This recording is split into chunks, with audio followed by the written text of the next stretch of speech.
Hey, what's going on, everyone? So today I want to talk about why tracking data is essential for weight loss progress. And if you are not currently tracking your data, you are literally sabotaging your weight loss efforts. And for those who don't know who I am, my name is Luke Briggs. I'm the owner of the Total Life Fitness Academy. We specialize in helping parents and busy professionals lose body fat, build muscle, and have more energy.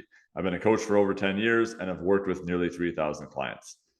So I want to use myself as an example here. So for many years, I trained on my own. I got okay progress. I was losing some weight, I was gaining some weight. I was eating really healthy, like I was already meal prepping consistently every single week. I was working out consistently anywhere from 4 to 6 days per week. I just felt like for all the effort I was putting in, I should be getting a lot better progress.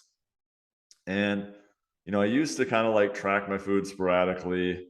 I'd weigh myself, but what ended up happening was finally after a while, I just got my pride out of the way and hired a coach in April of 2016. Even though I was a fitness coach myself, I thought, well, there's still things I can learn. I need accountability too. And when I hired this coach, one of the things that he had me do was he had me report to him every single week with a check-in. And he had me track certain data so that he could best help me. I was tracking, different metrics, and it was like all of a sudden my results just skyrocketed. And obviously, hiring a coach was part of it. Then another big thing was just that I was all of a sudden tracking data. Like previously, I was just like randomly weighing myself, or like wasn't really taking progress photos, or wasn't really tracking my food consistently. And then I realized this whole time that was one of the huge missing pieces for me. And this is why I'm so passionate about talking about this. There's something that I see so many people miss is not tracking their data consistently. And I can tell you without question that the members of our coaching program who get the best results track everything very consistently. They track religiously, they check in religiously, because data helps us be able to best help them. And I know one of the biggest objections that we're going to get right from the beginning is, oh, I don't have time. I'm too busy to track things. And I would argue the exact opposite. Because you are busy, you can't afford to not track, because you're going to keep spinning your wheels and wasting all this time and not getting results because you're just guessing at what you actually need to do. You have no idea if what you're doing is even working because you're not actually tracking it. So you are actually wasting more time. So by tracking, you will save yourself time, energy, and effort. So I want to go through 7 things to track right now if you are in a weight loss plateau or if you want to see better progress with your weight loss. So the number one thing to track is your weight. I know a lot of people are going to say, well, the weight isn't the end all be all, but in reality, if your goal is overall fat loss, you're going to lose weight as a byproduct. So there was actually a study, and I found it here in Reuters, and it talked about over the holidays. It's kind of the joke here in the US that everyone over the holidays from like mid-November to end of December, always gains weight, just kind of lets loose. And then all of a sudden in January, you get back on track to lose all the weight that you gained over the holidays. So researchers from the University of Georgia wanted to actually look at this. So from mid-November of 2017 to early January 2018, they got together 111 adults ages 18 to 65, and these individuals were instructed to maintain their weight through the holiday season. They weren't told anything other than that, just do that. Now, half of the group was told to weigh themselves each day. And here were the results. So the results were published in the journal Obesity, and it showed that the participants who weighed themselves daily and received graphical feedback of their weight changes either maintained or lost weight, and those who didn't weigh themselves daily gained an average of 6 pounds over that time. So those who recorded their weight every day and looked at their weight every day either maintained or lost weight, nothing else was different. And then those who didn't track their weight daily gained an average of 6 pounds. Now, I know you can argue, sure, there might be some flaws in the study or whatever, but ultimately what it comes down to is if you weigh yourself daily, you're going to be more aware of your situation. You're just going to be more aware. What gets measured gets managed. If you want to stop spending so much money, look at your bank account every morning and track your expenses. You'll quickly realize all those impulse purchases that you have aren't helping you. I always recommend for people, weigh yourself at the same time and in the same conditions every single day. Weigh yourself first thing in the morning, before you eat or drink anything, and after you go to the bathroom. And then weigh yourself either naked or in underwear. So just make sure that the weigh-in is consistently. That was one of the biggest mistakes that I personally used to make, is I'd weigh myself at like noon one day, then I'd weigh myself at 8 p.m. the next day, then I'd weigh myself at 8 a.m. the next day. Just be so random. One time I'd be wearing a sweatshirt, I'd be wearing shoes one time, I wouldn't be wearing shoes the next time. One time would be naked, the next time would be in a shirt. And it was just so sporadic. One time would be after eating, the next time would be before eating. Just to make sure the variable is always the same, weigh yourself under the same conditions. Because then by weighing yourself daily as well, I know a lot of people are like opposed to that, like, oh, I have a negative association with the weight scale, I don't want to weigh myself every day. But I guarantee probably previously you weren't actually tracking things. So by weighing yourself daily, it's actually freeing, because then you don't put so much pressure on that one weekly weigh-in. Whereas like usually what happens, like for example, let's say someone's a 200-pound individual and they want to get down to 170 pounds. You'll weigh yourself day one, you're 200 pounds. Day two, you're 199. Day three, you're 202. Day four, you're 198. And sometimes we see fluctuations like that. Now, if you had only weighed yourself on that day when you were 202, you would have thought, I'm failing. I'm not making any progress.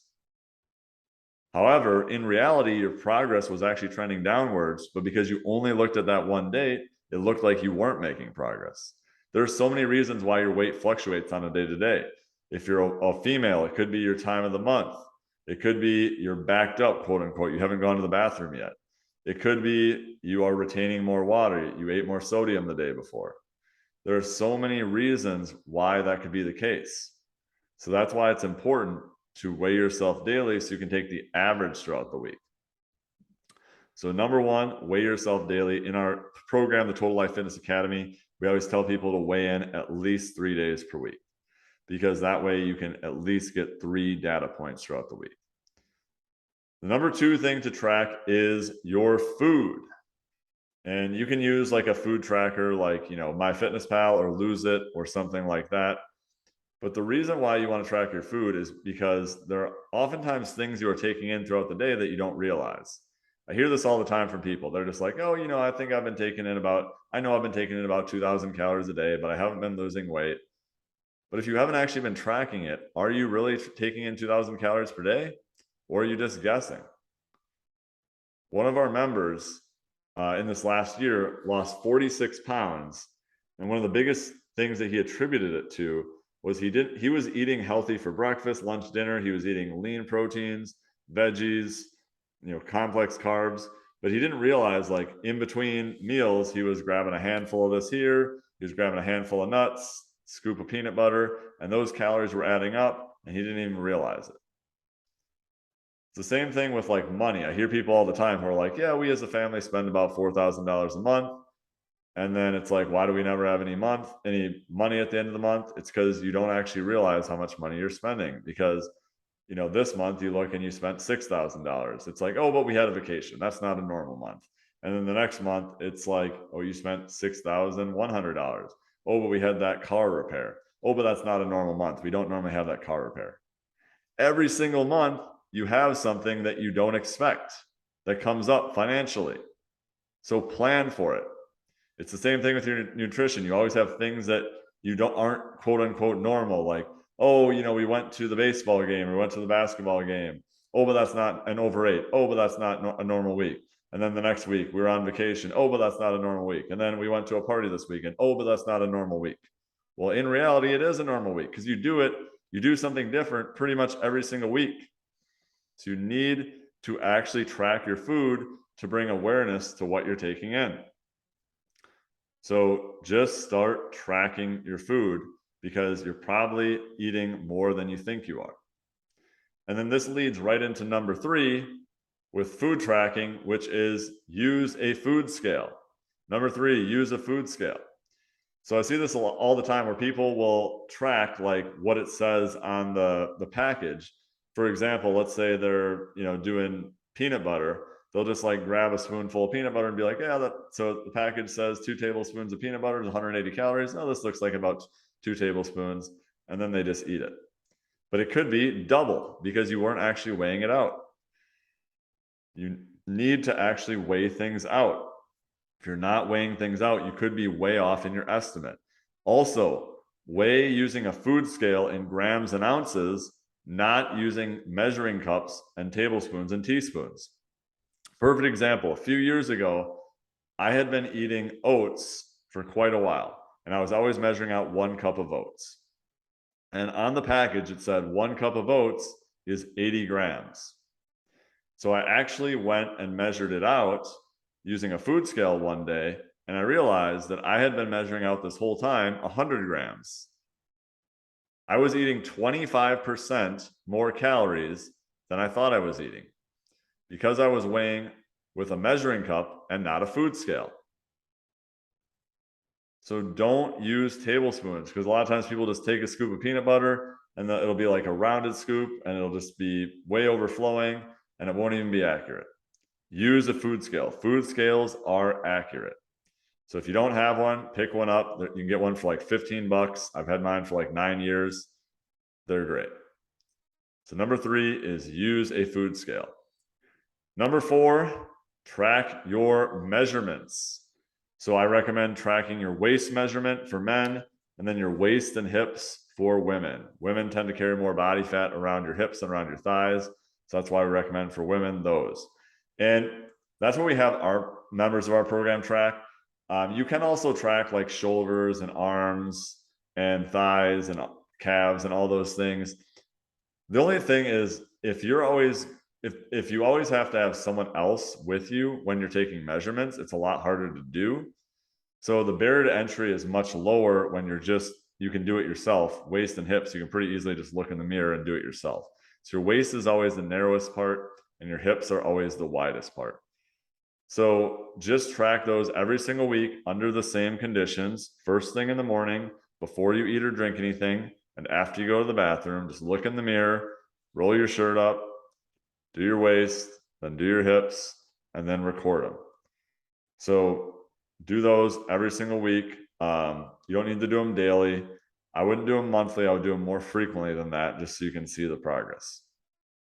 Just get a measuring tape. You can get one for $1 or $2. You probably have someone lying around your sewing kit measuring tape lying around your house somewhere, so just grab it. The number 5 thing to track is progress photos. So with measurements and progress photos, like weight doesn't always tell the whole story, because with weight, especially if you have come off a long layoff where you haven't been strength training, and then all of a sudden you start strength training again, you might be building muscle and losing body fat at the same time. So if you're only tracking your weight, you might notice my weight isn't changing much, but then you notice that your clothes are fitting differently. Your measurements are changing. You look different when you look in the photos. So that's why it's important to track your photos as well. And oftentimes I like people tracking photos in addition to measurements because the photos don't lie. Whereas measurements, especially around the hips, some weeks you might measure a little bit differently and it's tough to always measure exactly the same. So we sometimes see a little bit of deviation in how people measure, but photos don't lie. And always take your photos in the same conditions, in the same lighting.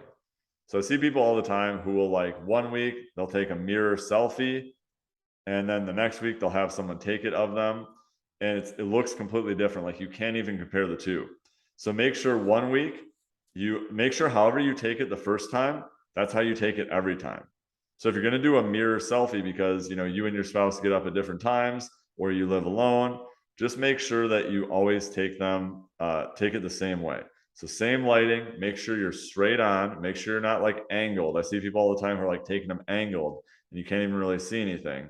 Take it straight from the front, straight on the side, and straight from the back. And then preferably, if you do have someone else to take them of you, it looks a little bit better typically. Always make sure you do it in the same lighting. Make sure it's not like dark one time and then light the next time. Make sure you just take it in the same spot in your bedroom, wherever, so that it's always consistent. So progress photos can definitely tell a difference. One time I remember a few years ago, we had a woman inside our program who, like, her weight wasn't really showing much different. Her measurements weren't even. She couldn't even see it in her front photo. She couldn't even see it in her side photo. But her back photo, you could clearly tell that she had lost some lower back fat in like her lower left side and right side. So it was just like, all of a sudden, when I showed that to her, she was like, holy cow, I am making progress. I didn't realize it until I actually looked at those progress photos. So progress photos can be super helpful because you can actually physically see the difference as well. And that's ultimately what matters. No one sees your weight. No one sees your measurements. They see you. And that's why I like progress photos as well. So the number 6 thing to track is your workouts. Workouts are super important to track. Some people lift the same weight, do the same reps every single day or every single workout for a year. And then they wonder why they're not making any progress. Track your progress. Even if you're working out at home, you can still increase the challenge. If you're doing 3 sets of 10 reps of push-ups, and you don't have weight for it, you can increase the challenge by adding more sets. Do 4 sets of 10. You could add more reps, do 3 sets of 12. You could also decrease the tempo. You could slow down the movement. So now you're going 3 or 4 seconds on the way down instead of just down fast and up.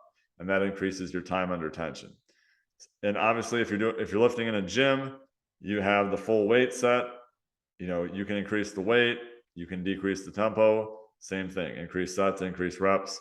You don't have to necessarily increase every single time. You will be able to in the beginning because you are experiencing your beginner gains or your newbie gains. But over time, you might not progress every single day, but you might progress every week, then you might progress every month. But as long as you're progressing over time, that's the most important thing. And you don't know how much you're lifting unless you're actually tracking it. Inside our program, we have people track inside an app. You can also use pen and paper, but make sure you're tracking your workouts and not just doing random workouts every single time. Choose workouts that build upon each other each week. We usually give people different programs every single 4 weeks so they can work on progressing while still getting some variety if they want it as well. So that's the number 6 thing to track. The number 7 thing to track is your biomarkers. Biomarkers that we track are sleep, stress, energy levels, hunger, things like that. So sleep is important to track because sometimes, like, you might be spot on with your nutrition, spot on with your workouts, but if you're sleeping way less, then that can negatively impact your body composition. I talked about in one of the recent podcasts the difference in sleeping 5.5 hours a night versus 8.5 hours a night for participants, like, lost the same amount of weight if all other variables were controlled, but they lost more muscle mass. So more of the weight that they lost was muscle. So if you're sleeping less, you might be losing more muscle. So that's something to factor in, is how much you're sleeping. Stress levels can also impact water retention and impact your results in body composition and muscle growth as well. And then with energy levels and hunger, if you're in a calorie deficit, typically you're going to be a little bit hungrier. And if you've been in a calorie deficit for a while, your energy levels may be a little bit lower. That's why it's important to not diet or not be in a calorie deficit forever. It's important to have certain, what we like to call, diet breaks or maintenance periods, where you are intentionally eating at a maintenance amount where you're aiming to maintain your weight to recover your metabolism as well. So it's important to track your energy and hunger, because if you are really hungry and your energy levels are really low, it might be time for a maintenance period. If everything is good to go, you can keep up with the calorie deficit. So those are other biomarkers to track. Now, some mistakes that I see people make are, someone will get back from a vacation or they'll have a big weekend of eating and they'll just be like, oh, I don't want to see the weight. I know it's going to be really high, but just record yourself. Just record it. You're only cheating yourself by not logging it. And another thing is, I see people, go out to eat, or they'll come back from a party and they'll be like, oh, I know I was so far over on my calories. I just didn't even want to track it. I just know I was so far gone. And there's a big difference between being over by 200 calories and being over by 2,000 calories.